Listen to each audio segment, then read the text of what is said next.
Μ' αρέσει που πίστευα ότι θα έκανα και δουλειά, ρε παιδιά. Δείτε εδώ τι ρίχνει. Χαμούλης. Εγκλωβίστηκα εδώ μέσα, παιδιά, τι να κάνω. Τι είναι αυτό το πράγμα, ρε φίλε, μάγιο καιρό. Ωρε φίλε. Για πάμε, ρε παιδιά, να αρχίσουμε σιγά σιγά δουλίτσα τώρα που έβγαλε λίγο ήλιο. Ελπίζω να μην μετανιώσει και να αρχίσει πάλι. Λοιπόν, παιδιά, θα αρχίσουμε με τον τύσιμο του κοτετσιού. Σε όλες τις γωνίες θα χρησιμοποιήσουμε το χοντρό το ξύλο και θα κάνουμε αυτό το πράγμα.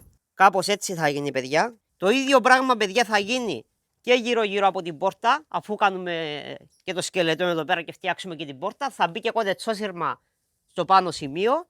Και τον τύσιμο, παιδιά, θα γίνει με αυτόν τον τρόπο. Θα παίρνουμε ξύλα τα λεπτά, θα αρχίσουμε από κάτω προς τα πάνω και θα γίνει αυτό το πράγμα. Κάπως έτσι. Παιδιά, δεν θα το πιστέψετε, ρε. Κρύωσα. Απίστευτο. Και μου λέει η γυναίκα μου εντωμεταξύ το πρωί πριν φύγω από το σπίτι, πάρε μια ζακέτα μαζί σου. Και την κοροϊδεύσα, ρε. Και της λέω, σιγά μωρέ, τι να κάνω τη ζακέτα. Τώρα που θα δει το βίντεο θα μου λέει, είδες που στα έλεγα, και θα έχει και δίκιο. Ωραία, φίλε, φυσάει παγωμένος αέρας, ρε παιδιά. Λοιπόν, αυτά, παιδιά, είναι σημαντικό να είναι πάρα πολύ καλά αλφαδιασμένα σε όλες τις μεριές, έτσι ώστε να εφαρμόζουμε με όμορφα οι ευθείες μετά. Εδώ τώρα είμαι κέντρο. Μη φύγεις. Εκεί ακριβώς. Για κρατήσου λίγο.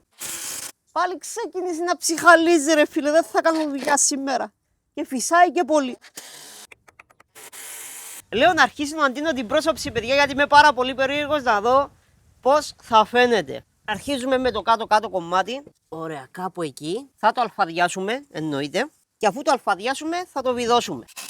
Και τώρα, παιδιά, αρχίζει σιγά σιγά το overlap. Δηλαδή να μπαίνει περίπου 1 με 1,5 εκατοστό πάνω στο άλλο. Είναι γενικά, παιδιά, μια χρονοβόρα διαδικασία. Αλλά πιστεύω ότι έχει πολύ όμορφο αποτέλεσμα. Το μόνο σίγουρο, παιδιά, είναι ότι δεν μπαίνουν μαγικά. Δηλαδή κάπως έτσι.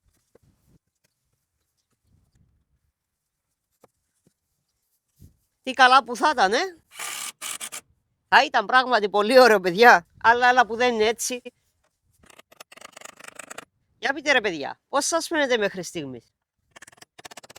Γουστάρω, λέμε.